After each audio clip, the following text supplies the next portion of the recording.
Hey, Bankless Nation, this is Ryan Sean Adams. I'm here with David Hoffman. We are here to present you State of the Nation. That is our weekly live episode. David, we got a hot episode today. I can't wait to dive in. Why don't you give us a little preview? We are talking to Jake Chervinsky, who is probably everyone's favorite crypto lawyer in the space. He's part of the Compound protocol. That's where he got his first big foray into the world of crypto. But then he has become one of the most important resources for maintaining, just getting up to speed and staying up to date with what's going on in the world of crypto regulation. There has been a ton of drama in the last 2 weeks. So many different things to talk about. So much has happened. When I was DMing Jake about coming onto the show, he gave the line that it was one of those weeks where decades happened. And so we need to unpack what exactly happened and also where we are going with the world of crypto regulation. Yeah, it's pretty crazy, David. Like crypto has been in the news. It's been in Washington, D.C., right? It was like a blocker, it seemed like, for the major infrastructure bill for a period of time. We're a little bit past that. So it'll be good to kind of recap what happened and get Jake's analysis on what this means for crypto, how we responded, how we might do it next time, what this means for the future of regulation in this space. So we are doing that. A few things. What's new in Bankless? David, we just dropped a Fireblocks podcast yesterday with the CEO of Fireblocks. Just a fantastic episode talking about the institutionalization of DeFi. This is one of those reasons where I'm actually hopeful on the regulatory front, because I think some of the big players are coming into DeFi, putting a stake in the ground and saying like, hey, this is a useful asset class. It's not just for terrorists and criminals. This is a legitimate thing. But why don't you give folks a preview of that episode? Yeah, on one side of the spectrum, we have the crypto regulation conversation, right? The one we had all of last week and the one that we're having today. And then we have the institutional conversation as well. And these are kind of very similar parts of the overall story of crypto. The people that are paying attention to regulation the most are the people like Michael over at Fireblocks and all of his customers. And so they are the ones that regulation really, really matters. And so if you want to get the institutional side of this story and also just hear about what it's like to provide financial DeFi services towards institutions, that podcast episode is exactly what you want to hear. Yeah, and tomorrow, David, we're hosting a panel on DAOs, decentralized autonomous organizations, maybe just digital organizations, as you and I also like to refer to them. Who's going to be on that panel? When's it going to be? How can folks tune in? Yeah, it's going to be on the Bankless YouTube, live streamed. We got Kane from Synthetics, we got Cooper Turley, and we also got Tracheopteryx from Yearn/Coordinape. And so these are people with a ton of different perspectives, a lot of real world experience to, what is it like to actually build out a DAO and be a part of a DAO? And DAOs are having a moment. So many things in the Ethereum world are having a moment, but DAOs are especially one of them. And so we want to pick their brains as to what it is like to be a DAO or to do DAO things. What is that like? Tell us, because they have the experience and I want to know about it. We should also mention another opportunity that's coming down the pike for Bankless listeners. That opportunity is here. Tracer DAO, friends at Tracer DAO, they are launching a new perpetual pools primitive. So this is a new DeFi primitive for leverage positions. So say you want to go 5x long on ETH. I don't know who would. Sometimes I feel that way. Maybe a 5x short on something else. Perpetual products are the way to do that. They're huge in traditional finance. They're huge on centralized exchanges. They're not yet huge in DeFi. The question is why? It's probably because no one's built out the best product for this yet. But Tracer DAO is doing that. We always say on Bankless, David, that the best way to immerse yourself in the crypto experience is to immerse yourself. Go join a DAO. This is an opportunity to join the Tracer DAO and help them launch this product and govern it. They are looking for people to get involved. There will be a link in the show notes. You can click it. It'll take you to Tracer DAO's Discord, and there will be some ways to get involved in the Tracer DAO launch. I believe they are launching these perpetual products sometime in September. We will keep you updated on that. Another DAO, another opportunity to get involved, another way to join the crypto revolution here. David, I got to ask you the question I ask in each State of the Nation before we get into our conversation with Jake, and that is this: what is the State of the Nation today, sir? Ryan, the State of the Nation is rallied. We are rallied as an industry. I think one of the biggest takeaways, there were so many takeaways after the drama from the regulation last week and the week before, but one of the biggest takeaways is that the crypto community showed up In Washington, D.C. We showed up we made phone calls, we sent emails, we tweeted at our senators, and then we had people like Jake and the team over at Coin Center and so many other people that participate in political discourse. They showed up, and I think everyone was a little bit surprised as to how much energy actually, and I think the regulators did not see how much strength there is in the crypto community, and so I think everyone should be a little bit proud of themselves for doing what needed to be done when the moment came, and I think that's going to be indicative of the future. And also a line of questioning that we have for Jake as well is his own reflections on how rallied the crypto industry was all of last week. Yeah, I'm super anxious to hear this take. I think rallied is the key word. David, I was proud of us, man. Like, people called their senators. We got the word out. Crypto made its presence known for the first time, I think, at the national level in a way that it hasn't before. So super cool. Good state of the nation today. Guys, we will be back with Jake in just a minute. But before we do, we want to thank the sponsors that made this episode possible. Living a bankless life requires taking control of your own private keys. Not your keys, not your crypto. That's why so many in the bankless nation already have their Ledger hardware wallets, which makes proper private key management a breeze. But the Ledger ecosystem is more than just a secure hardware wallet. Ledger is the combination of the Ledger hardware wallet and the Ledger Live app. And if you're used to seeing all of your crypto services and favorite dApps all in one place, Ledger is where you want to be. Not only does Ledger let you buy crypto assets straight from the app, but it also hooks into decentralized exchange aggregators like Paraswap, which makes sure that you are getting the best prices on your trades without your assets ever leaving your control. DeFi never stops growing, and the Ledger Live app grows alongside with it. So click the link in the show notes to see all the DeFi apps that Ledger Live has, and stay tuned as more and more apps come online. And if you don't have a Ledger hardware wallet, what are you even waiting for? Go to ledger.com, grab your Ledger, download Ledger Live, and get all of your dApps all in one place. Bankless is proud to be supported by UNISWAP. UNISWAP is a new paradigm in asset exchange infrastructure. Instead of a cumbersome order book system where trades are matched with other humans, UNISWAP is an autonomous piece of software on Ethereum, which is what Ryan and I call a money robot. No human counterparties or centralized intermediaries, just autonomous code on Ethereum. Input the token you want to sell and receive the token you want to buy. Something brand new in the Uniswap ecosystem is the Uniswap Grants program is now accepting applications for grants. We have been saying this for a while and we'll say it again.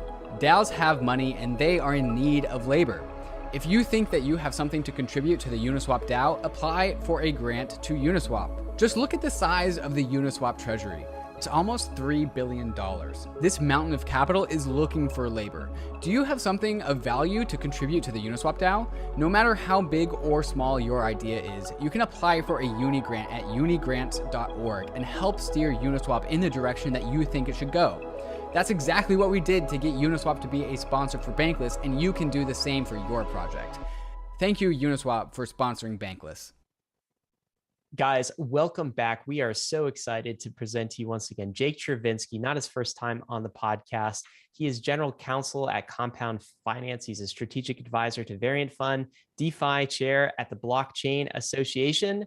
None of this is legal or financial advice. In fact, Jake, first I'm going to ask you how you're doing, and then I'm going to ask for your customary disclosures. But let me ask, how are you doing? Are you sleeping well these days?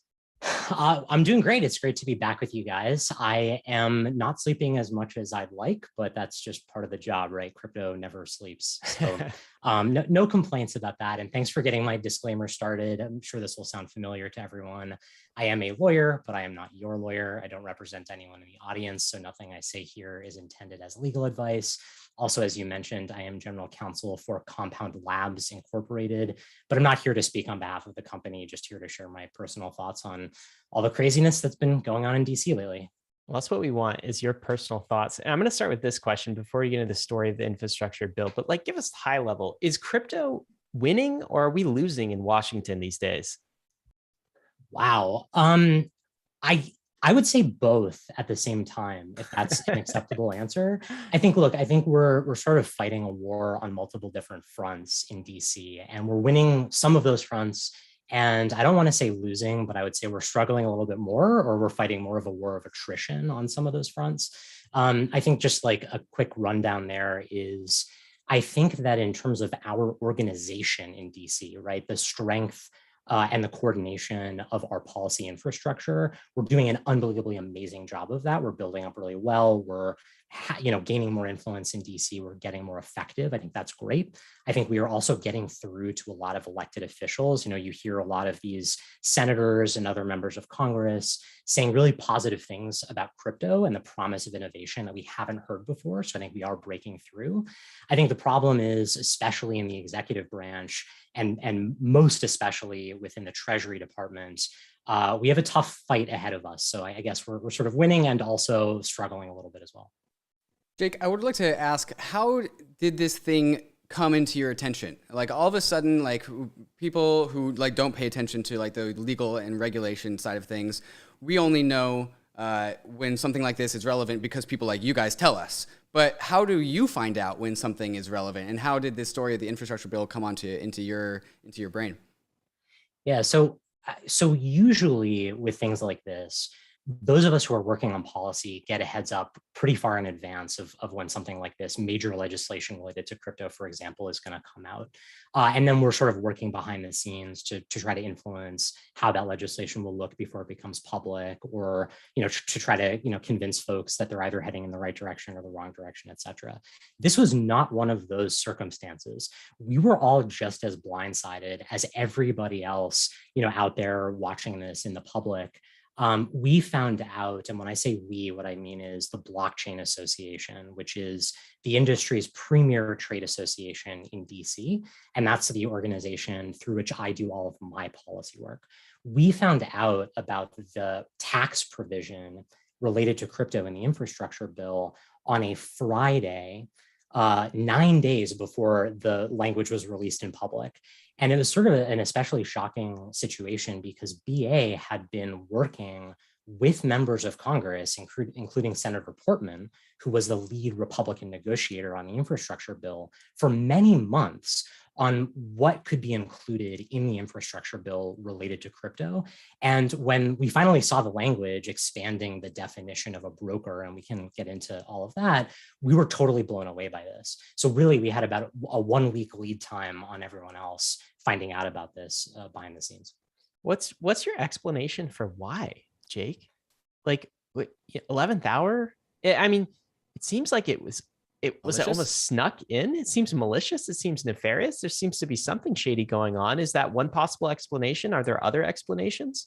It's definitely a possible explanation. I always try not to assume malice when you can assume it incompetence, or at least, some other reason other than someone really, trying to pull one over on us. So I think to give the charitable view of how this happened, I think that the negotiation over the infrastructure bill was very tense and very hard for the senators to come to an agreement on what should be in the bill. And that had nothing to do with crypto, right? This was a major piece of legislation. It proposed $1.2 trillion of new spending. And there was a huge effort within the Senate to try to work out pay for provisions, which are provisions in the bill that raise new revenue to offset the new spending. So in a perfect world, if you're going to spend $1.2 trillion of new spending, you would also raise exactly $1.2 trillion of new revenue so that you don't have to run the money printers anymore, right? Which is, at least in theory, something that the US government shouldn't be trying to do, right? To increase the size of the debt and the deficit. And there was a really hard time working out pay for provisions to cover enough of the new spending. And crypto just got caught up in that, right? There is this, I guess you could call it a meme. There's sort of a narrative within DC about tax evasion in crypto. Right? There's this idea that most of what crypto is used for is people who are either intentionally evading taxes or people who are just trading on decentralized exchanges or even on centralized exchanges without a whole lot of oversight and who just aren't paying the taxes that they owe on capital gains. So the view in Congress was, hey, we need to raise more money in this infrastructure bill. Crypto is sort of just a natural industry for us to go after to try to raise more money. I think that's the charitable explanation. I think, and maybe we'll get into this a little bit more.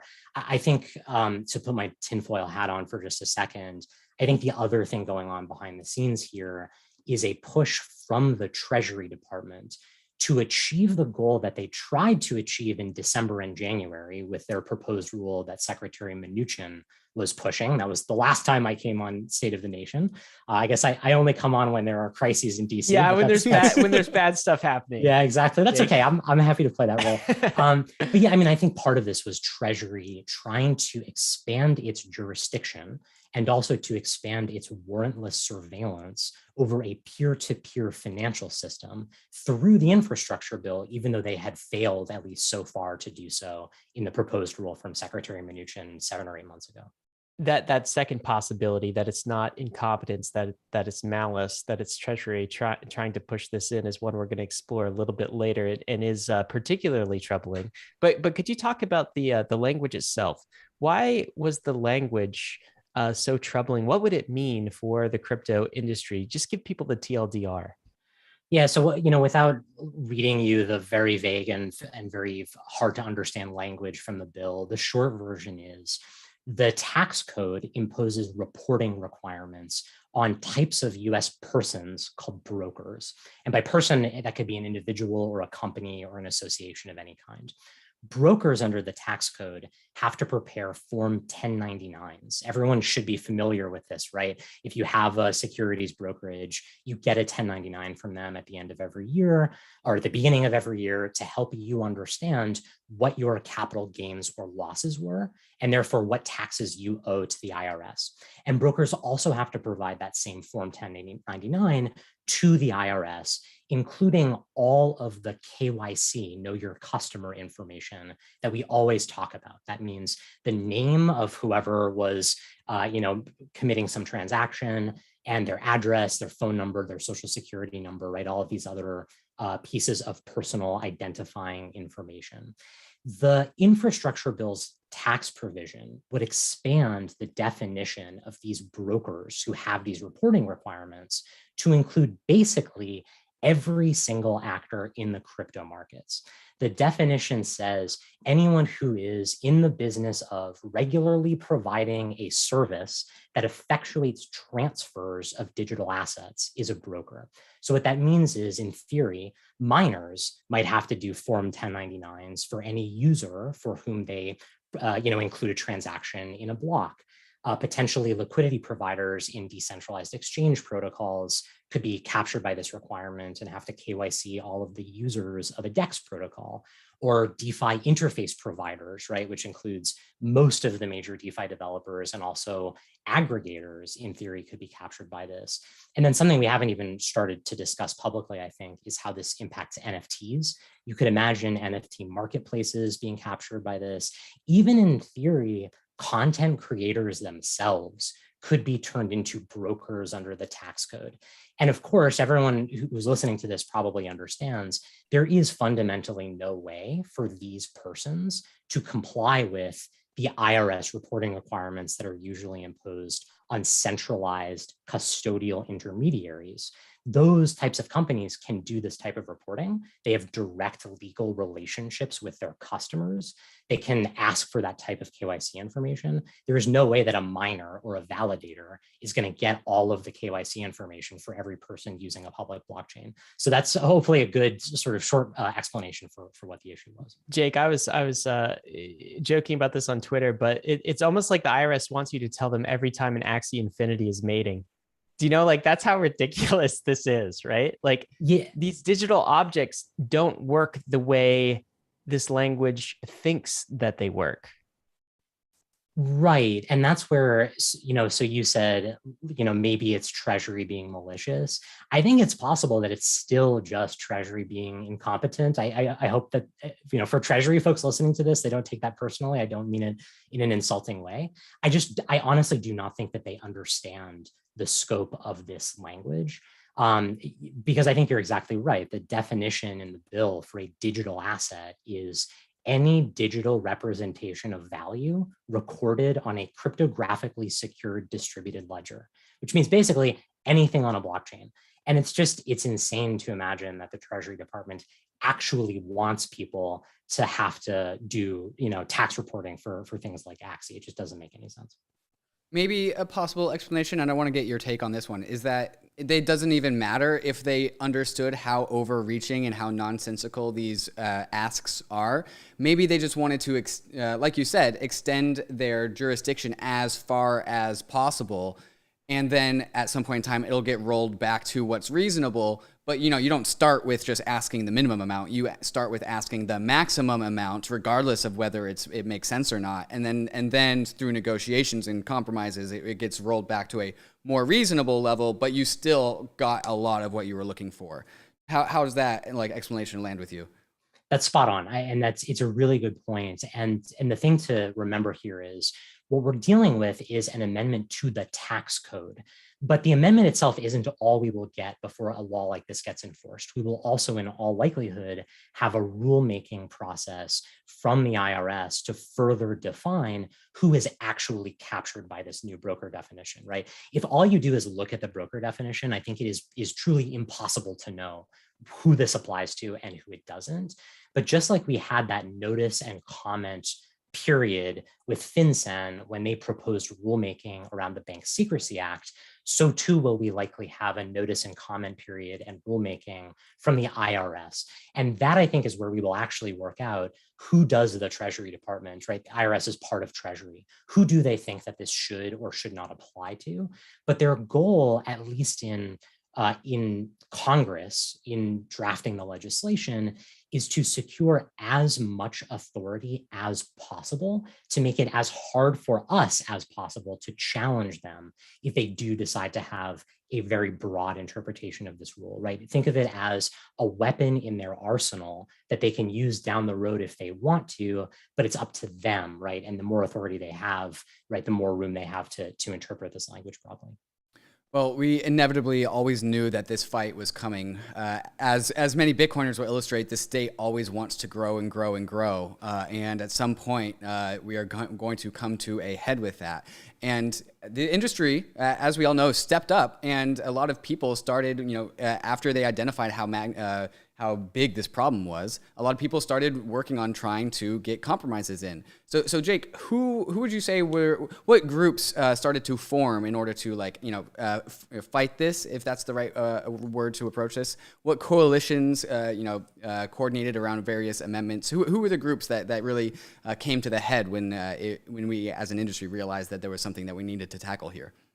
Yeah, so I'll give you a few specifics for the folks who I think were most involved. But let me start by saying the entire industry, basically without exception, got together and coordinated to fight this. It was truly an unbelievable experience for me in DC, just seeing all of these different companies and different stakeholders who frankly have a lot of different concerns and a lot of different things that matter to them coming together to fight this one thing. And that's something we often see in crypto. When there's a real threat, we put aside all of our other disputes about which layer one is going to win the smart contract fight and Bitcoiners versus Ethereans and all this stuff. And we just focus and get the job done. And I think that really is amazing. So I don't mean to leave anybody out of this. I think everyone did a phenomenal job. But in terms of the core group that I was involved in and that was in touch with the senators who were trying to fix this, it starts with the policy organizations. So that's Coin Center, which is an independent nonprofit think tank in DC,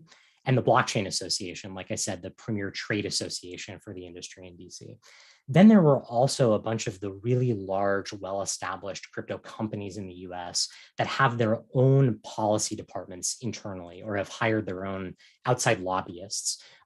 Primarily, that was Coinbase, also Square, Ribbit Capital, a couple of other venture firms, so some of these really big players.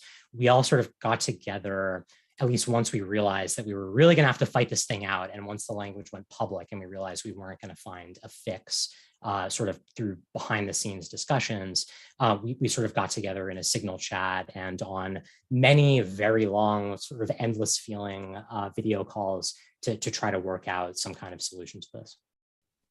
What was weird about all this, Jake, is the amendment process, right, too. So we had the initial infrastructure bill, had this language that makes everybody a broker, right? That's kind of the TLDR. And then we had some hope because Senator Lummis and some others who I'm not going to remember all the senators on the amendment, but they came up with a provision that would sort of carve out some key groups like software developers, stakers, miners that would be affected, but that carve them out and make sure that the bill didn't qualify those as brokers. So it felt almost like mission accomplished, right? Like it felt like we were headed towards it on a good track. And then some other amendments came out that were much more watered down versions of those, some of which maybe the Treasury got behind. I'm not actually sure kind of the internal politics, but can you tell us like what happened with that amendment process? And I'm particularly interested in this. Like, it seemed like with one of the amendments, the more watered down one from Senator Mark Warner, it protect just mining. It didn't protect DeFi. It didn't protect software developers. It didn't protect staking. And that was a compromise that some in Congress and maybe the Treasury were willing to make. Like, why? Does that mean Treasury is more concerned about DeFi and staking and some of this other area, or does this not imply anything like that? Well, to answer your question directly, this is all about DeFi. I mean, I think we have to acknowledge that this is the Treasury Department wanting to figure out how to get jurisdiction over DeFi.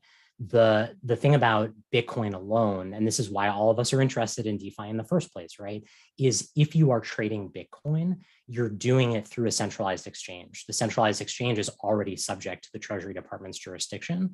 So the Treasury Department isn't that concerned about tax compliance or, frankly, surveillance of Bitcoin transactions.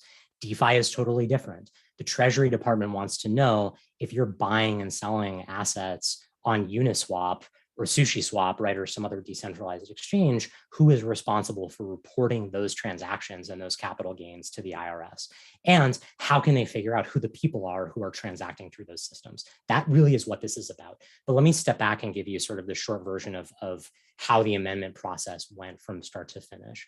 When we first saw this language, we had about a week before the language was public. And so we thought at the time, this has to be a mistake. This doesn't make any sense.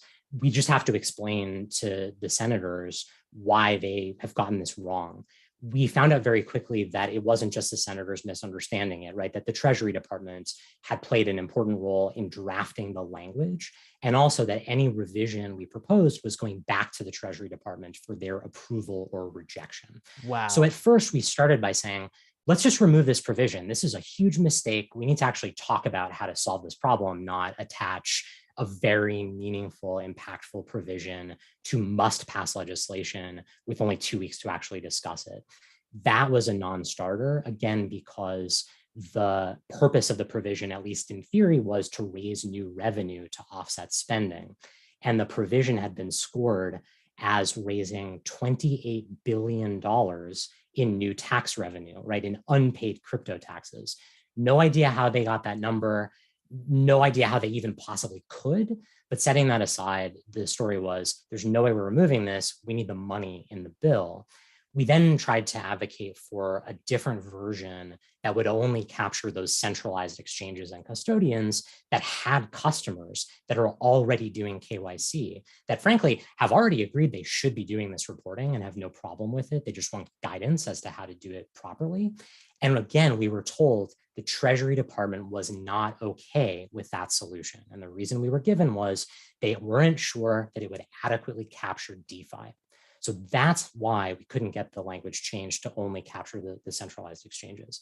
The bill was then published, and that's when we started this public process of trying to work out a compromise amendment.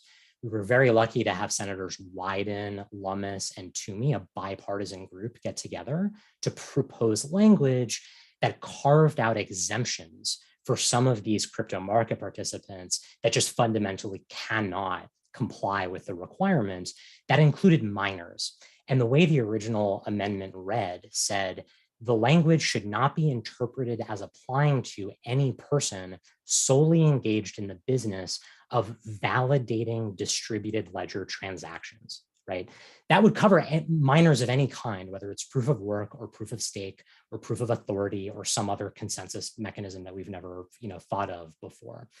the Treasury Department, and again, this is what I'm told through hearsay, but this is at least as I understand it, the Treasury Department was worried that we, industry, would try to say validating distributed ledger transactions is what DEX LPs do, or is what Lightning nodes do. We would try to say that exemption applies to more than just layer one miners and stakers. And as I understand it, that's why we then got a competing amendment that specifically said the exemption is only for proof of work miners. And we, obviously that's insane. So, well, and sorry to keep rambling on here, but just to finish the story, that proposal came from my Senator, Mark Warner, a Democrat from Virginia. And the real issue there was, as we've heard from Elizabeth Warren for a while, there's a big environmental argument about proof of work mining. So the idea that you would carve out an exemption for what is viewed as the really bad, horrible climate change causing ocean boiling proof of work mining, but then not have that exemption for proof of stake validators, that just made absolutely no sense. And so eventually we were able to work out, at least the senators were able to work out a compromise amendment that did cover validators of all kinds. It wasn't a perfect amendment, but it was at least something that helped us clarify the boundaries of this new definition. And that's what we went into the very final day, hoping that we would get passed. And unfortunately, we were not successful. There is so much to unpack here, and I really want to illustrate what I'm seeing as a result of this particular part of the story, because I think this particular part of the story has so much meaning and importance in it. The Treasury Department, or the people that were trying to introduce all of this overbearing reporting requirements, were okay to carve out a proof of work section to that protected miners because they were going after DeFi, because they needed some sort of route to, like you said, Jake, capture DeFi. All of these things, all the, the LPs, validators, all the DeFi stuff. If everyone has to report as individuals, then that is how the Treasury Department, or just regulation at large, can capture DeFi. But we know that it's completely nonsensical by the very nature of it, because of all the reasons that we've discussed. But this is exactly what Ryan and I talk about when we talk about the Bankless thesis. You can't actually capture DeFi. That's the point. And I think one of the reasons why this elevated itself to such a massive story, both inside of crypto and outside of crypto, is because of the inherent frictions between distributed blockchain technologies and the nation state. Like, it's designed to not be captured. Meanwhile, the nation state is designed to capture.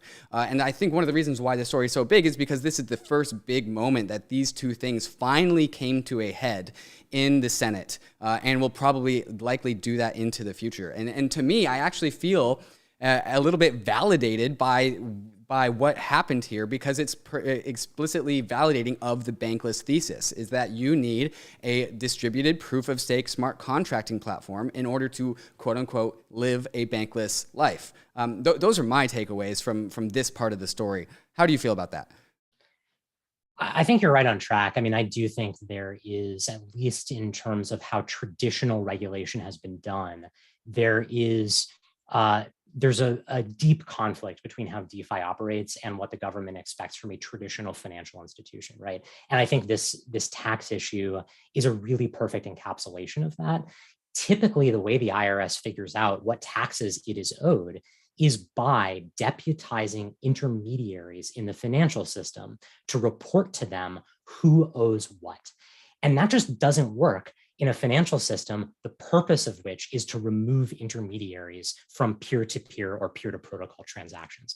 Now, my idealistic hope is we can find a way to make sure that people who owe taxes are paying the taxes that they owe, without also saying the solution here is to require intermediaries in all of our financial transactions, and also to require warrantless surveillance of every US person and everybody else in the world who could even possibly owe taxes. Because to me, that's the wrong approach to the financial system from the first place. Whether we will be able to figure something like that out, I think is an open question. I think you guys hopefully will agree with me that we spend way too much time trying to figure out how to pay our taxes, right? Like most people here are not trying to dodge taxes. We would love to have better tools and better resources to get that right.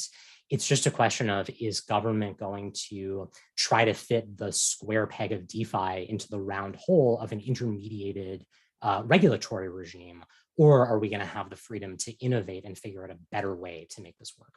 Yeah, what's so weird about this is like, and part of the Bankless platform from like day one has been like, hey, like if you're in a jurisdiction, pay your taxes where you have to. Like these things are treated as capital gains. What's so interesting to me is like this, was it 28 million or billion? Excuse Billion, me. yeah. This, like, I don't understand where they're coming up with this number because crypto's tax obligations haven't really changed. Well, what they've added is like surveillance and reporting type obligations, but the tax obligations themselves being treated as capital gains or not hasn't changed at all, which is super interesting. So this kind of begs the question, because you kept going back to like talking about Treasury's influence on this. And what's super interesting is like, I don't recall ever electing, Treasury secretary, right? Like, why is Treasury so involved in an infrastructure bill for one? Like that's one. And then why are they involved in kind of setting this kind of policy?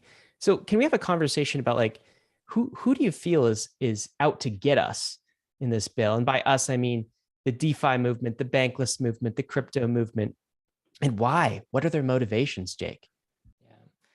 I totally agree with you. I find it pretty disturbing. I think I would say it's pretty un-American for the Treasury Department to both write the laws and enforce the laws. That is not how our system of government is supposed to work.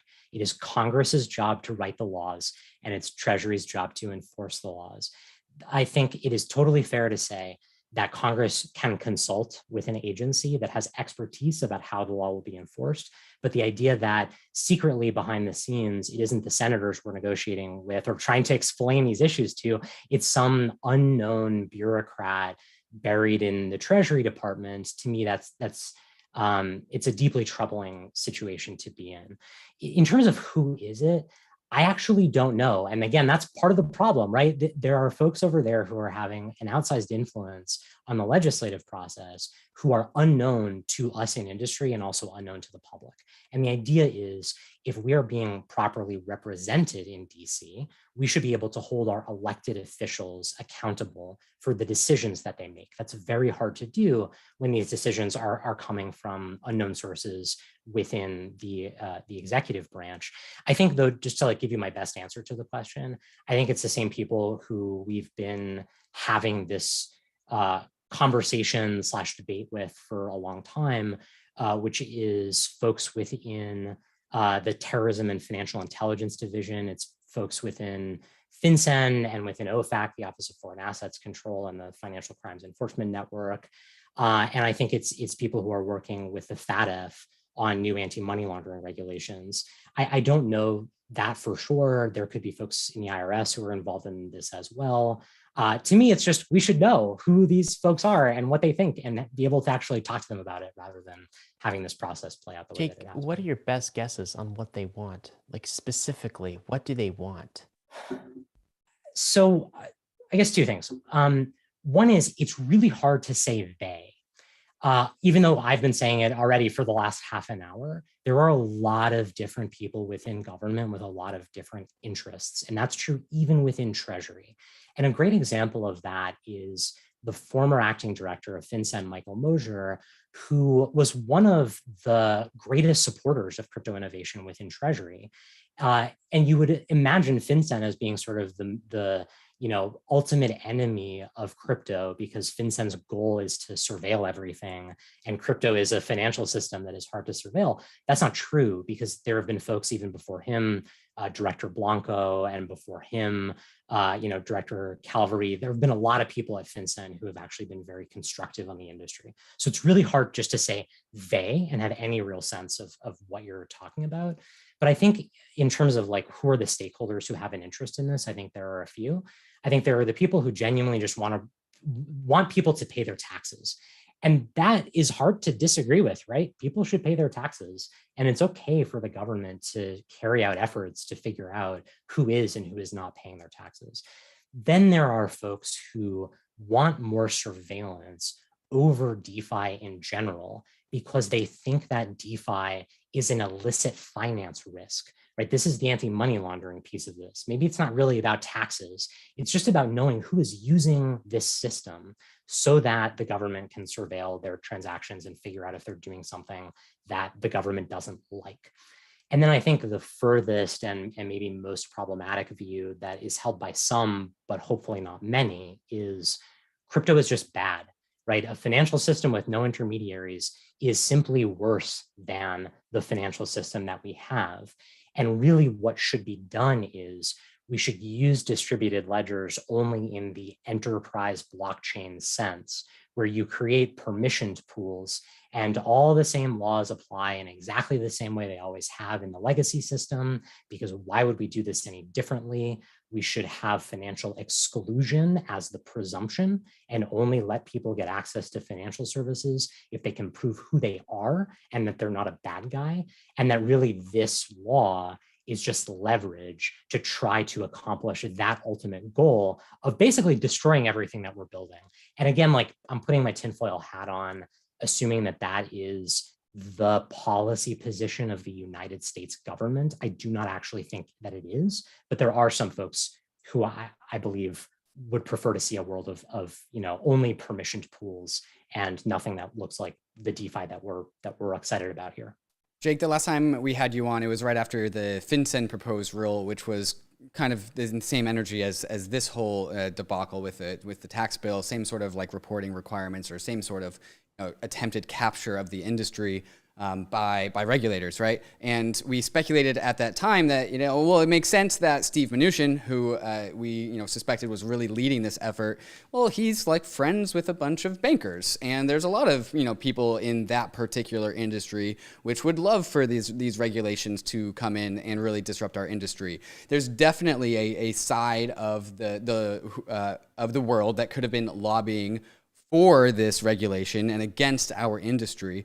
Do you think that side of the conversation is even relevant? Were there people maybe lobbying behind closed doors that we don't really know about who are trying to get something like this included into the bill? It's possible. And I understand the logic behind it, right? The assumption that the bank lobby is really behind all of this. I haven't actually encountered anything to suggest that that's the case. And nothing that I heard from Hill staff or from any of the folks we were talking to suggested that the bank lobby was really a big player in this. I really do think this was much more about making the numbers look good on the overall infrastructure bill and also accomplishing this somewhat hidden agenda that the Treasury Department has. Now, is the bank lobby supporting a provision like this? Yeah, sure. Of course they like this, right? They're not our friends. They've gone out of their way to write material that makes absolutely no sense, but attacks crypto as a whole, including just attacking Bitcoin. So I'm not saying that the bank lobby is friendly to us at all. I'm just not sure that we can blame them for this. What's interesting, Jake, is I kind of contrast this position with like the position that that China is taking towards cryptocurrency, right? Where China is much more explicit. Get it out.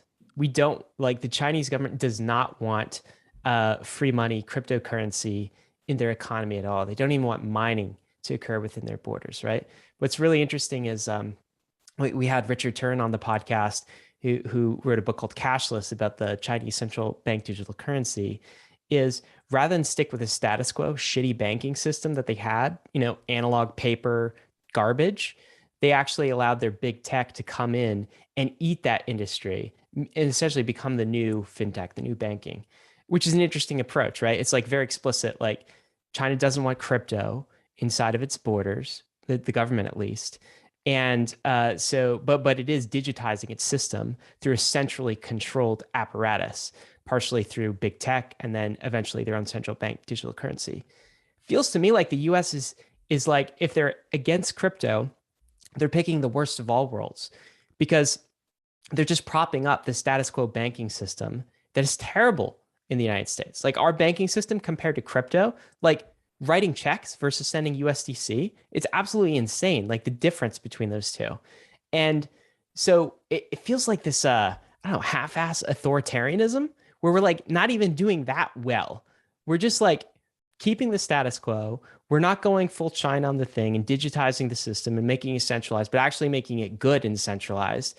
And we're trying to suppress crypto. And I say we, and I'm not saying that the story is written and that this is the policy, but there are some in that third camp in government who clearly kind of want that, who clearly want to suppress crypto. But the irony is they're not even providing a better centralized solution, are they? They're just keeping with our status quo banking system. No wonder we're angry. No wonder we're rebellious, right? Like we just want a better banking system. We see this in DeFi, and we're not getting it. So I don't know if you have comments on that, but like what is the US's approach to this digital currency revolution? Like, what's their strategic plan? Do they even know that they're playing in this game?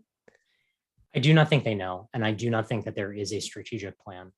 And I think one thing coming out of the Trump administration, which had no national strategy for crypto, right? It was just sort of whatever agency had a view on crypto, they did whatever they wanted within their own world. And that's why we had Secretary Mnuchin trying to go after crypto at the same time as we had Brian Brooks at the OCC, who was, one of the most constructive of any regulator we've ever had.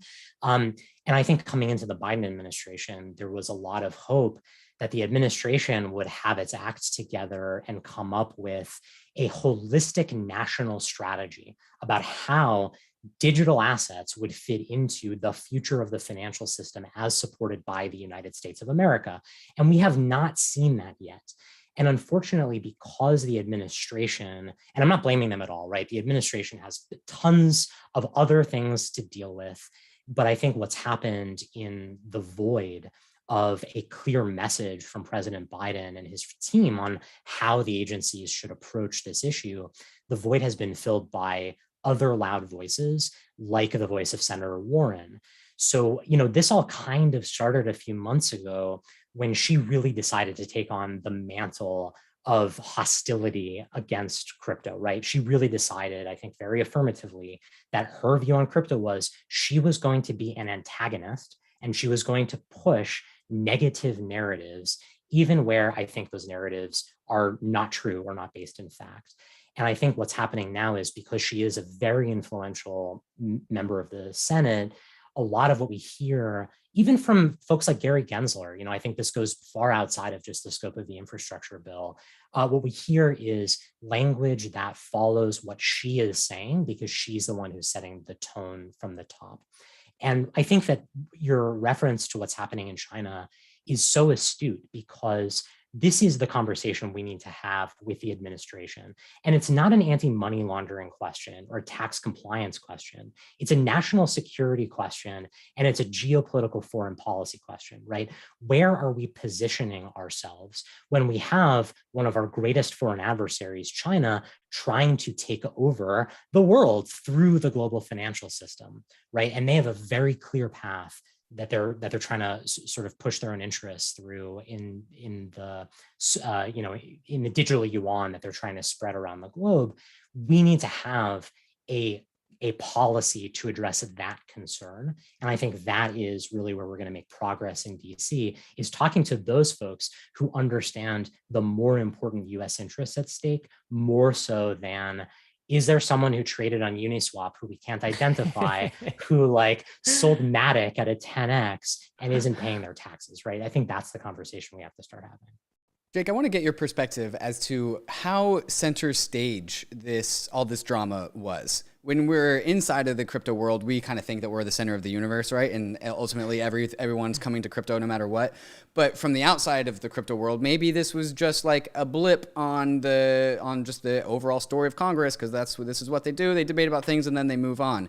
How big of a deal was crypto? Because so it seems like it could have been like the center of the whole entire world for at least a brief moment in time. Like, can you kind of put into perspective how big this thing was? This is a big deal. I think we should not undersell this. A 4-page section of a 2,700-page bill held up the entire bill for about 4 or 5 days just because of crypto. That's a really big deal. And as that was going on, you saw articles in all of the major newspapers about the crypto industry's newfound lobbying muscle in DC. And crypto hit the radar of a lot of people who had never thought about this before. I was getting calls and emails and texts from people all over the place who never talked to me about crypto saying, hey, I just saw this news article or I just listened to this podcast and it was all about the crypto provision in the infrastructure bill. That is really, really crazy. And it is a really big deal. Now, not to oversell it either, there were other amendments that also held up the process. We didn't ultimately succeed in getting the amendment that we wanted. So I don't think, we can claim victory just because we made some headlines, but this really was a turning point, I think, for our position in DC and also just sort of in the public consciousness, just because of how effective we were at spreading our message in the face of all this. Jake, it had to be the first time that many senators were talking about these things, like terms like staking, terms like decentralized finance, actually understanding that. I wonder if the term Uniswap was uttered on the Hill sometime that day. So that in and of itself, as David and I often say, the most bullish thing for crypto is to be understood. That in and of itself is a small victory, wouldn't you say? Yeah, definitely. And I think, here's one weird thing throughout all of this. As we were explaining how potentially devastating this provision could be, the price of everything just kept going up, right? Which a lot of people reached out to me to be like, hey, if this is really so bad, why doesn't the market agree with you? And look, I'm not going to speculate on what the market is thinking because who knows what the crypto market is ever thinking about anything. But I think one good answer is, yes, this bill is a threat, but more important than that in the consciousness of market participants was how effectively the industry was able to rally and defend itself in DC. I think a lot of people came away from this, investors, thinking, man, the biggest fear I had about putting money into Bitcoin or Ether or what have you was regulatory risk, because I thought if the government decided it didn't like this industry, it would just steamroll the industry and there's nothing anyone could do to stop it. And that is obviously not true. Right? This isn't even the final boss. We could talk about what the final boss is. This is like an intermediate fight. And we did an extraordinarily good job of showing how powerful we are fighting against that. And to me, that's more bullish than it is anything else. Well, Jake, you actually just answered the next question I was going to ask, which is you said we lost the fight. The amendments that we wanted did not get included, but everyone seems really optimistic about the future with regards to the relationship between the crypto industry and regulators. While the perspective I've had is that this regulation was so incredibly bad and backwards that it was actually bullish, right? It's so unenforceable. And no one at me as I guess I'm not much of a service provider, but even if I was, say for example, I was Dan Finley at MetaMask, I personally wouldn't feel too threatened just because of how nonsensical this whole regulation was. Meanwhile, we had a fantastic real life fire drill that actually illustrated to the world and to ourselves that when the time comes, crypto shows up to protect itself when in DC, right? And so my opinion is that this is one of the most bullish events for crypto that we've ever seen. And largely to your point, we are now starting the era of crypto regulation. This kind of feels like a starting pistol for that. And it starts off as something just crazy and chaotic and weird, but at least it gets the ball rolling. And so people that perhaps were scared about this industry can now see the process of crypto regulation begin to unfold and become more and more comfortable with it. Any reflections on that? I totally agree with that. I think a couple things about why it's okay to be bullish about something that seems so bad. And I could be accused of being too optimistic about this, but this is my perspective. I think, first of all, this fight is not over, right? We didn't get the language amended in the Senate but we will have another shot in the House. Now, I don't want anyone to get too excited about that for procedural reasons. It may be difficult to get an amendment in the House. But even if we don't get that, we could, in theory, get new legislation pushed through that fixes this in the future, right? And we have friends in Congress who are already talking about the next bill that they can start moving through a fix to this overbroad provision. Also, we have this rulemaking process that we expect with Treasury to actually define what does the broker definition mean, who actually has to do this reporting. And I think that even though we didn't get the amendment through that we wanted, the Treasury Department has backed down a lot in public from its original position. So when this started, we heard reports that Secretary Yellen herself was making calls to senators to lobby against the Wyden amendment that we were in favor of, that Treasury was supporting the Warner amendment, which was this competing amendment that only covered proof of work mining. But after we had had this whole fight, and I think after a couple things happened, I think one was Senator Warner realizing that he had maybe not fully understood the impact of the language that he himself had proposed. I think also folks in the administration learning more about what was going on. I think Treasury realized it wasn't on as strong of ground as it thought it had been, realized that it really couldn't steamroll the industry, and backed down from its position about using this language to try to go after DeFi. So we're hearing now that there's going to be guidance from Treasury explaining who this really applies to, and maybe it is only going to be interpreted to apply to those traditional brokers, right? The centralized exchanges and custodians, et cetera. And if that's the interpretation, then great. That's not really going to impact the DeFi market at all. So that'd be a fantastic result. And then even in the worst case scenario, I don't think we could overestimate the capability of the developers in DeFi to engineer their way around regulatory issues. And that sounds kind of like an inappropriate thing to say. I don't mean it inappropriately at all. What I mean is, what we have done so far in DeFi is figured out what are the issues that regulations are trying to address in the traditional financial system, and then how do we build technology that natively solves those problems without having to coerce intermediaries into solving those problems for us. And I'm very confident that if you just tell us what the law is and give us 15 months of development time, the DeFi market structure could change in a pretty incredible way, but in a way that would be very resilient to a regulation like this, even if it's interpreted in a hostile way. So I'm still feeling really good about the future of DeFi. We've got a lot of fighting left to do. But yes, I think it's totally fair to be bullish coming out of this. Well, that's really great. And Jake, we have so much more to talk about, including maybe other reasons you're bullish. Maybe we could talk about what good regulation looks like. Maybe we could talk a bit more about that final boss battle that's coming up and how to prepare for it. But before we do, guys, we want to thank the sponsors that made this episode possible. When you shop for plane tickets, you probably use Kayak, Expedia, or Google to compare ticket prices. So why would you limit yourself to just one exchange when you trade crypto? When you make your trades, you want to make sure that you're getting the best possible price on your trade and that you aren't paying high gas costs that you could have otherwise avoided. That's why you should be using MATCHA. MATCHA routes your orders across all the various DeFi exchanges on Ethereum, Polygon, Binance Smart Chain, and gives you the best possible prices without taking any commission. MATCHA has smart order routing that splits your order across multiple liquidity sources if MATCHA sees that it gets you better pricing. Trading on MATCHA is super easy because it pools the liquidity for me into a single easy to use platform, and that has even saved me multiple times from accidentally picking the wrong DEX to trade on and accidentally getting a bad price. MATCHA also allows for you to make limit orders on chain so you can set and forget your DeFi trades and they will go through automatically while you're away. New to MATCHA is an integrated fiat on-ramp. You can purchase crypto directly with your credit or debit card and have that fiat be instantly traded for any token that has liquidity. When you're making a trade, head over to matcha.xyz/bankless and connect your wallet to start getting the best prices and most liquidity when you trade your crypto assets. ARBITRUM is an Ethereum scaling solution that is going to completely change how we use DeFi.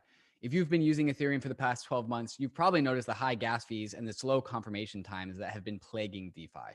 Too many people want to use Ethereum and it doesn't have enough capacity for all of us. That's where ARBITRUM comes in. Arbitrum is a layer 2 to Ethereum, which means Arbitrum can increase Ethereum's throughput by orders of magnitude at a fraction of the cost of what we are used to paying. When interacting with Arbitrum, you can get the performance of a centralized exchange while tapping into Ethereum's level of security and decentralization. This is why people are calling this Ethereum's broadband moment, where we get to add performance onto decentralization and security. If you're a developer and you want to save on gas costs and make an overall better experience for your users, go to developer.offchainlabs.com to get started building on Arbitrum. If you're a user, keep an eye out for your favorite DeFi apps building on Arbitrum. Arbitrum has been working with over 300 teams, including Ethereum's top infrastructure projects, and will be opening up to all users shortly. There are so many apps coming online to Arbitrum, so you may want to pack your bags in preparation for the great migration to the Arbitrum Layer 2. To keep up to speed with Arbitrum, follow them on Twitter at Arbitrum and join their Discord. Hey guys, we are back here with Jake Chervinsky talking all about the regulatory situation in Congress. Jake, I want to read something that Ryan Selkis said. By the way, Ryan's coming on the podcast, Bankless listeners, pretty soon, so we'll get his take directly. But I think this tweet really resonated. I'm just going to read it out. Ryan Selkis said, "I'm sick of feeling like we have to apologize for our early stage and walk on eggshells around politicians and regulators. We built a $2 trillion financial market from scratch in less than a decade with absolutely no institutional help and active encumbrances from government." And then he goes on to say, "Meanwhile, banks give you 0.025% interest." I won't read the entire rant, but like that feeling of, man, why should we have to walk on eggshells about this stuff? Like, crypto should be proud of what it's built. And we feel like, I think Ryan is speaking on behalf of the industry, like we feel like Congress should recognize that everything that America has helped innovate. I mean, many of these DeFi founders and entrepreneurs are based in the US. Like what we've built, we should be proud of that. What's your take on that tweet and that energy?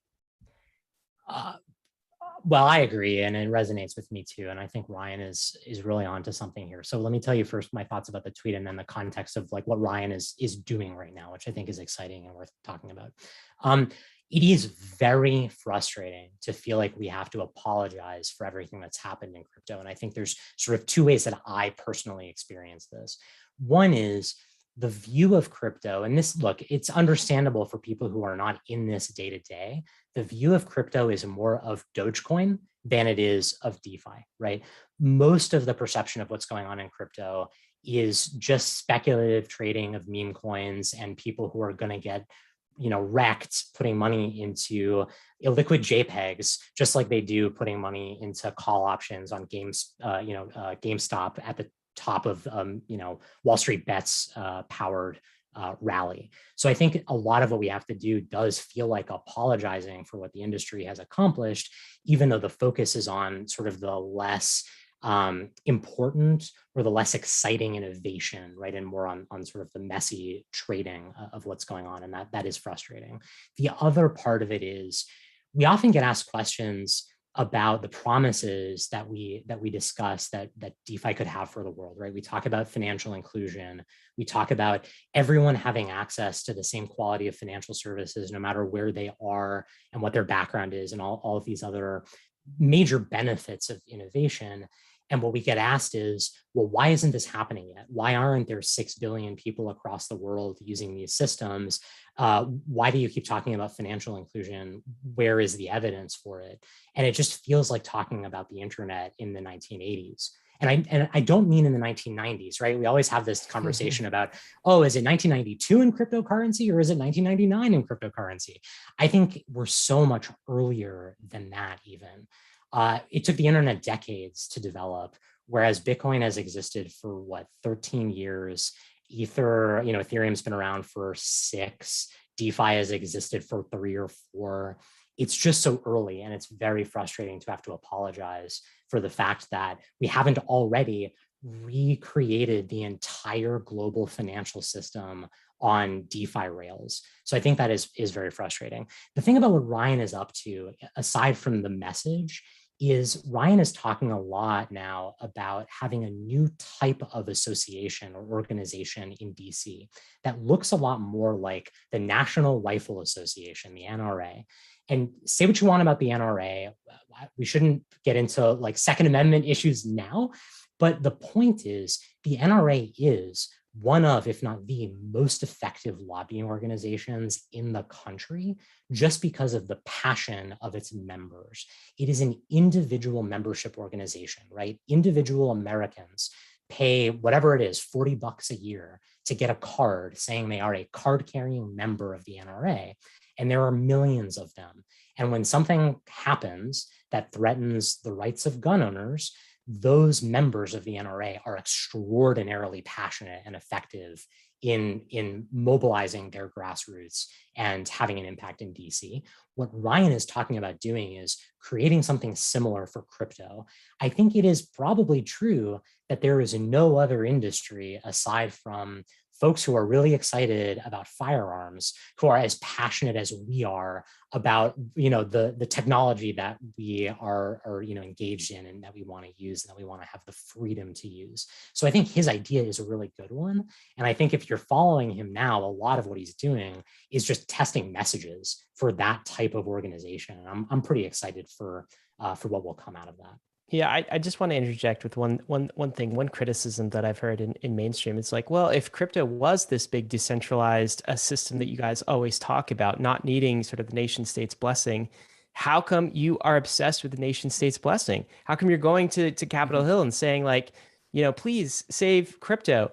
And my thing is, this is not about saving crypto at all, right? This is about saving the US from itself. Like, crypto's going to be just fine, Jake. If it's not going to happen in US borders, it's going to happen somewhere else around the world. And the US will have just exited itself from the next innovation wave of the internet. But like, crypto is going to be fine.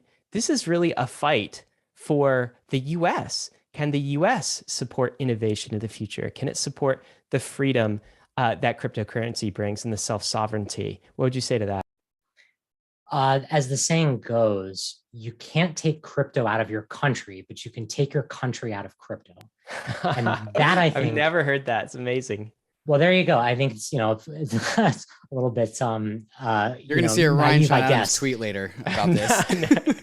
But no, I mean, I think it's like mostly accurate. And I think that's what's going on here, right? Like, crypto's not going anywhere. And I think one of the missing pieces here is we can argue all day and all night about what regulations we think should apply to DeFi protocols.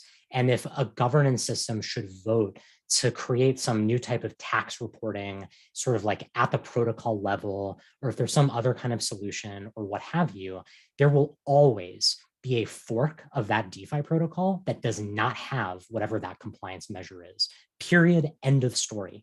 DeFi is not going anywhere. The only question is, are we going to have two different crypto systems? One that is clean and custodial and intermediated and permissioned, that governments say, hey, if you're a company in our jurisdiction, this is the one that you get to use.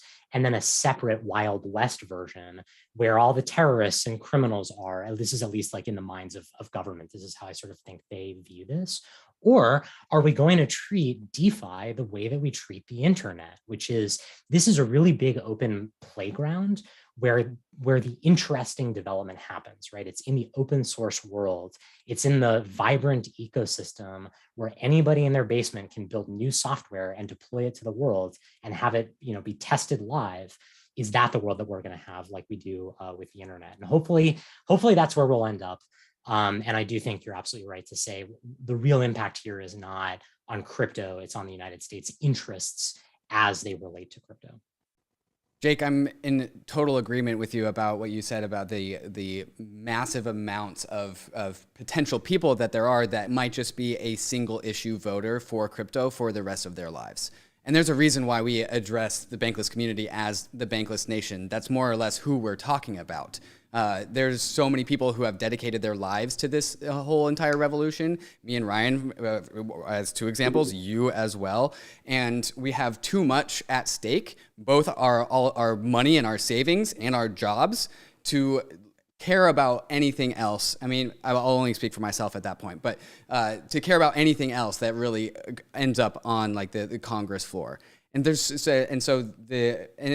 kind of a fun little trap. It's like, oh, you find out about crypto, you buy some Bitcoin, you buy some ETH, oh, you go down the rabbit hole, you get really interested in it, then you kind of become like a crypto maximalist, and now you're too invested to not fight these fights. And one of the big stories that came out of this is how many calls, emails, and tweets were sent to senators and regulators out of individuals like ourselves. And so I want to pick your brain about that part of the story. When it comes time to do this again, what is the most effective thing that we as individuals can do to help sway the regulators into the directions that we want them to go? What did you see worked in the last 2 weeks that helped the industry represent itself? Yeah. Great question. So at least in this fight, there were two things that I think were really extremely effective. One was making calls. The second was sending tweets. Emails are helpful too, but the thing about emails is the Congress person, right, the representative or the senator is not reading your emails. The emails go to an inbox. The inbox gets checked every couple of weeks by a staffer. The staffer will put together a report saying, here's how many emails we got on this issue. Here's how many of them encouraged us to do this or that. But emails are not that helpful in the moment. Calls are much more helpful, right? You're still not talking to the senator or representative, but you are taking up the time of their staffer who is on the call with you. And that's going to get back to the member much more quickly than an email does. So calls are way more effective than emails. Tweets are kind of a funny thing. So you might think, well, what's a tweet, right? That doesn't mean anything. But the truth is, most of these politicians have their phones in their pockets with them all day, and they're checking Twitter, right? I mean, think about President Trump. He conducted his presidency on Twitter, and they are checking. And if you blow up their phones with tweets saying, hey, Senator, I'm one of your constituents, you better vote no on such and such, they do pay attention to that. That can actually be the most effective thing to do. Because it's their I think in terms eyeballs.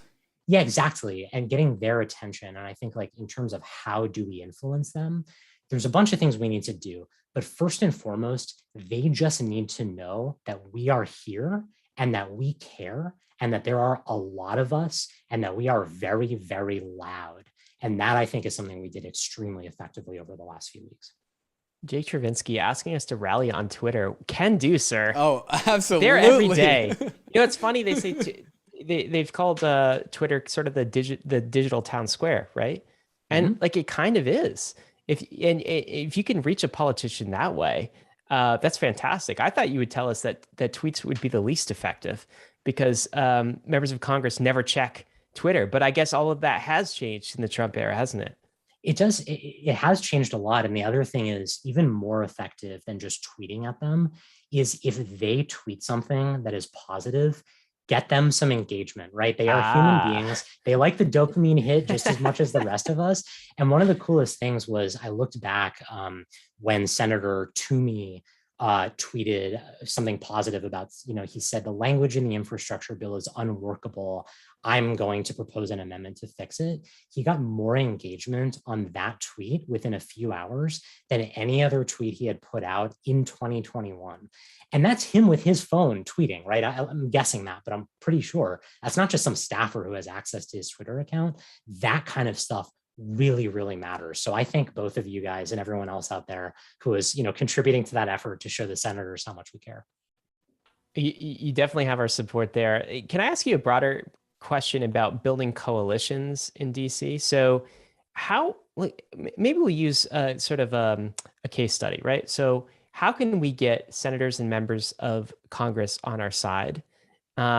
Maybe through some examples, and why are some senators kind of pitted against us, right? So it's kind of a question of why is Elizabeth Warren, so against crypto is kind of a question I'd pose to you. Does she see some political loss there? What are the reasons?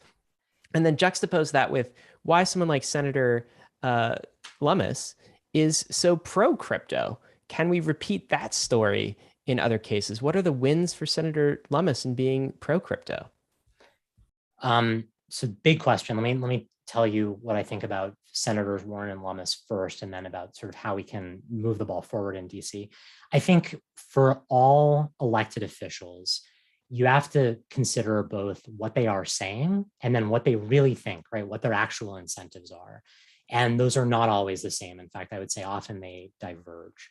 I think sometimes, though, you can learn a lot from what the senators or the members of Congress are actually saying. So let's listen to them. Senator Warren, I think, is an unfortunate case of someone who could be a huge supporter of crypto, and she gets almost all the way there, and then at the last minute, she just sort of turns the wrong direction. She is 1000% with us on the problems with the traditional financial system, right? She, just as much as we do, thinks that the big banks should not have as much power and influence as they do, that our financial system should not be dominated by too big to fail institutions that privatize gains and socialize losses. She is as much a champion for that as anybody. I think the problem is when she looks at crypto, she doesn't see a solution to that problem. She just sees different problems. And again, a lot of this comes down to her focusing not on the promises of a decentralized financial system based on credibly neutral protocols. Rather, she's looking at things like Dogecoin and other stable coins like Tether, for example, which has been a real hot button issue in DC, where promises are being made about the stability or the reliability of these systems. But in actuality, it just looks like a fraud or something that lacks the consumer protections that she wants to see.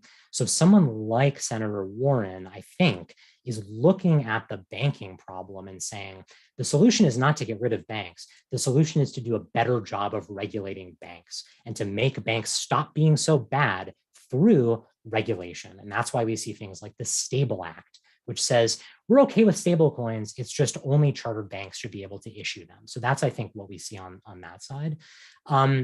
With someone like Senator Lummis, again, what she says is that she's a believer in decentralization. And I think her other policy positions and her general approach to how government should work is totally consistent with the idea of having a robust private sector, including private creation of money, which is the final battle, right? We probably won't get into that too much today, but like that's the big question we have.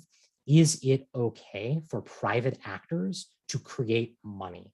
And that, I think, in a world of MMT, where government needs to have tight control over the money supply, the creation of money as well, through modern monetary theory, it's really hard to make an argument that private actors should be able to create money.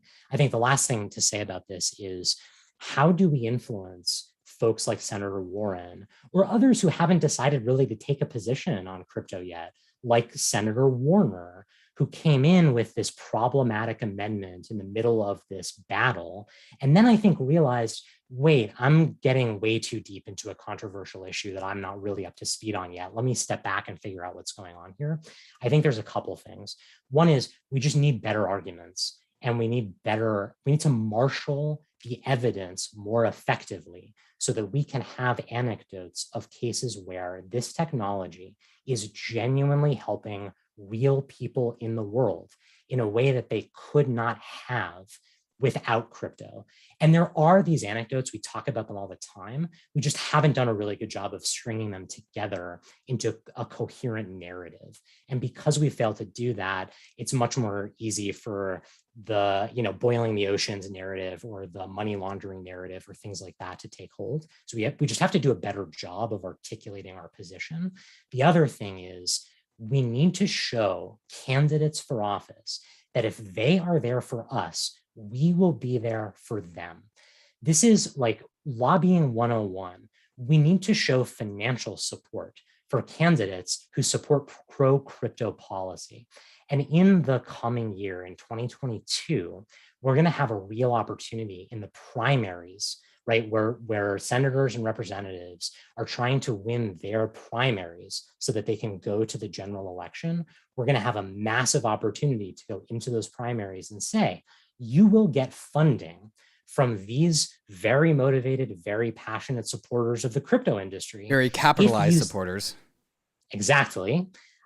if you take a position that is beneficial to innovation in this country. And that doesn't mean that we're going out to try to buy influence. That's the wrong way to go about this. It's just showing candidates that this is a really important issue for lots of people who are willing to put money behind the issues that they care about. This is always how things get done in DC. Jake, we have a tweet that we want to get you to elaborate on, and it is coming up right here. You tweeted this out. Before this is all over, I expect to be in front of the Supreme Court arguing about Fourth Amendment limitations on the third-party doctrine in the cryptocurrency context. Bookmark this tweet. Can you elaborate on what you mean by that? Yes. This is also a big topic. So let me give you this sort of like short, non-legal, non-in-the-weeds explanation. The Fourth Amendment says that the government cannot search or seize our persons, houses, papers, and effects without a warrant. There are some exceptions to that warrant requirement, but this is our right of privacy as codified in the Bill of Rights to the US Constitution, right? This is where our rights of privacy flow from. That includes the right of financial privacy. Now, there are exceptions, or at least there is some wiggle room there, where the government has been able to pass legislation that permits warrantless surveillance of our financial transactions.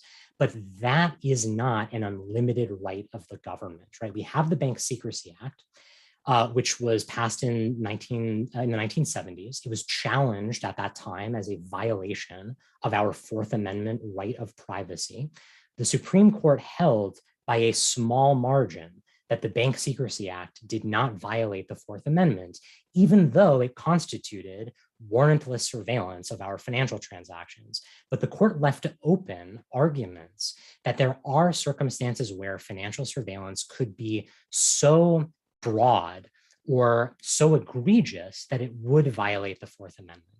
And in the last few years, the Supreme Court has actually been strengthening the Fourth Amendment and prohibiting certain types of warrantless surveillance by the government.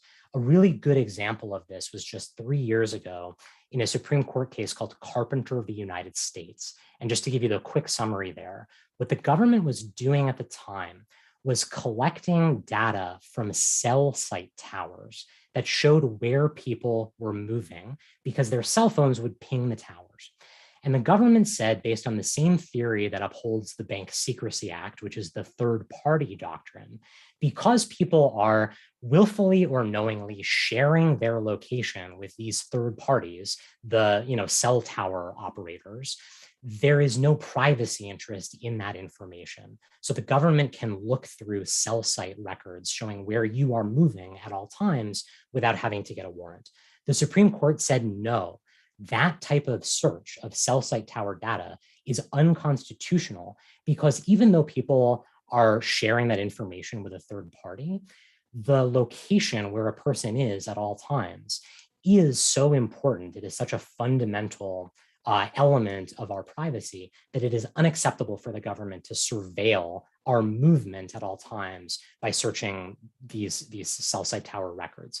And I think the same argument can apply in the crypto context, where Treasury says we have a right to surveil every single transaction that happens on a blockchain, whether you like it or not, just because the blockchain is public. I do not think that that is the right interpretation of the Fourth Amendment.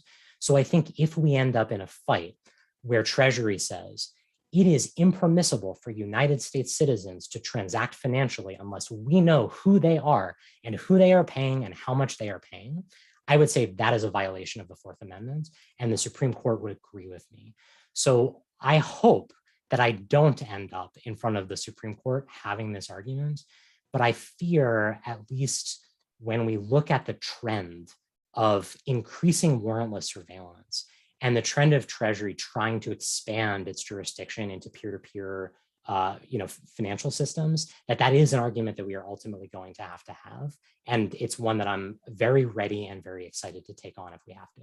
It's funny too, because we already have this right with cash, right? $100 bill, I give it to you.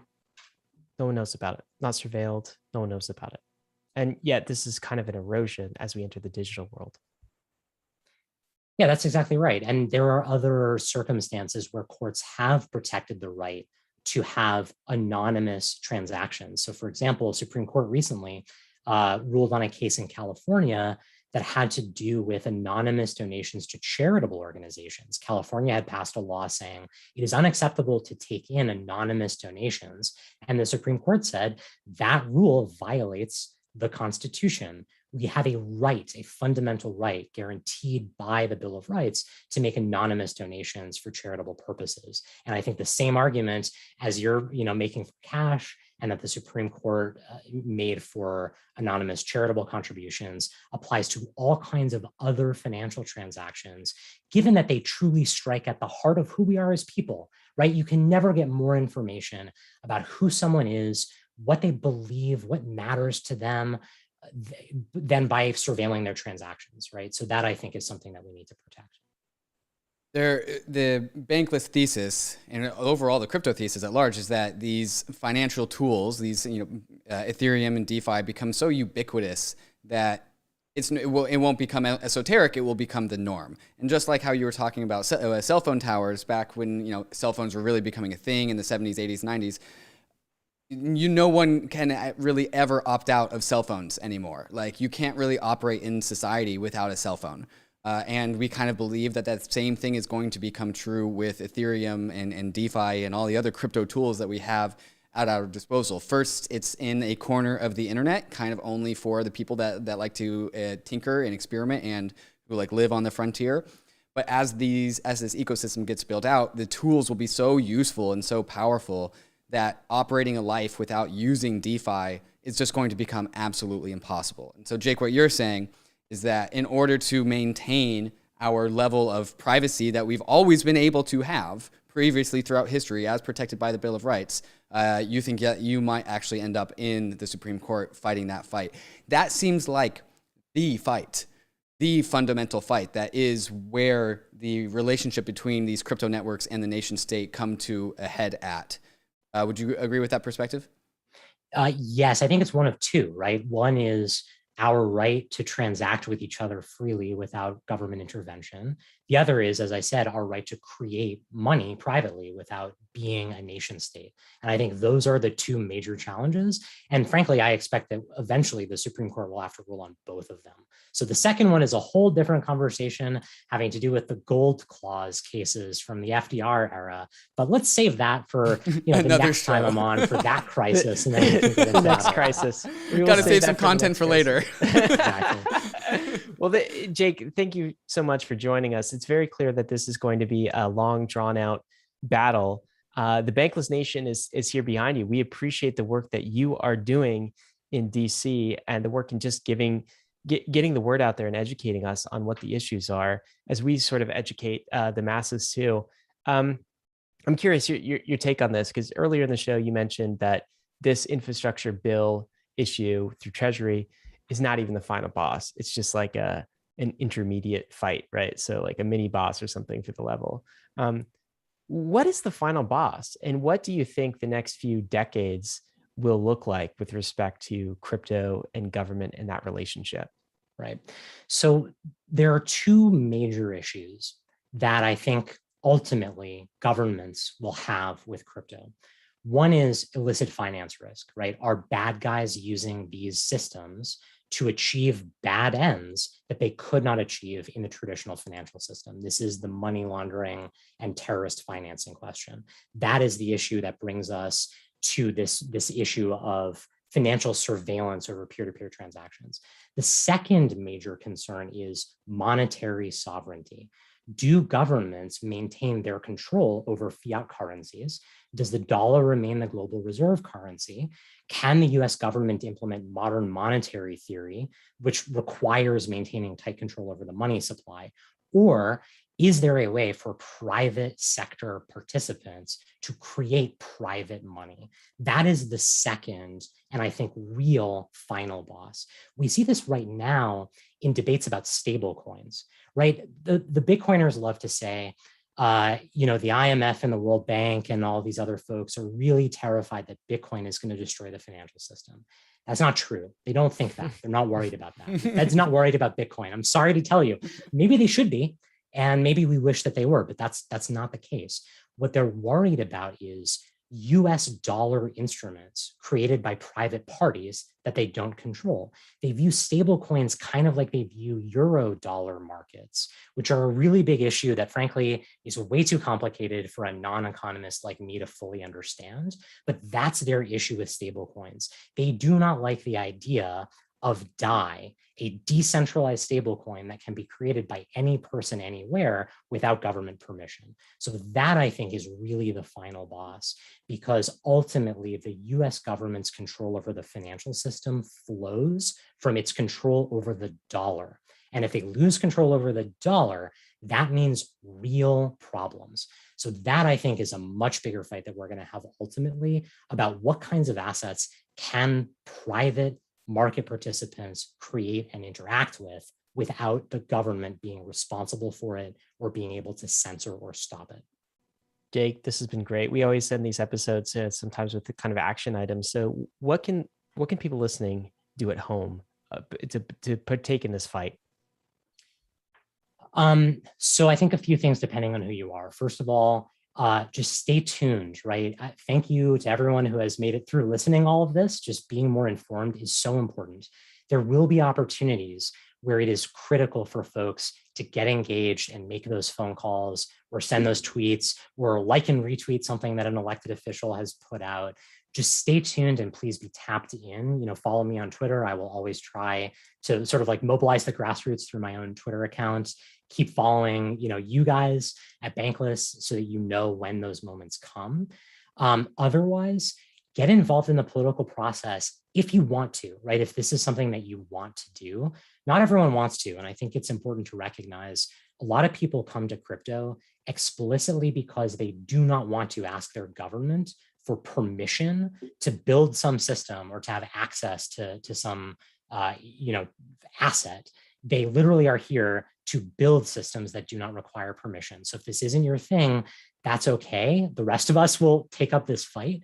But if you're interested, be involved in the political process. Go to a town hall, go to a debate, ask questions of people who are running for office, tell them that you care about this issue. And also, I think most importantly, if you're a US crypto company, your voice matters more than others. That's just the sad reality. You're a job creator. You are raising tax revenues, right? Folks in government care even more about what you think, especially if what you tell them is, look, if this new broker provision goes into effect, I cannot comply with this. I am going to have to move my company offshore. I'm going to set up a Cayman Foundation, which is frankly what a lot of people in industry are doing right now. So make your voice heard. I think one way to do that is through the Blockchain Association. I'm a huge supporter, in case you can't tell, of BA. I think that crypto companies in the US should at least consider membership or reach out. And then the last thing I'll say is a lot of folks want to get involved in their own lobbying efforts. I think that's wonderful. Just please try to coordinate in some way with the policy infrastructure that we've already set up in DC, right? There's a risk of people saying, I just found out about the crypto lobby. I'm here to fix it. And we don't want to do that, right? We've just proven that we are extremely good at the work that we're doing.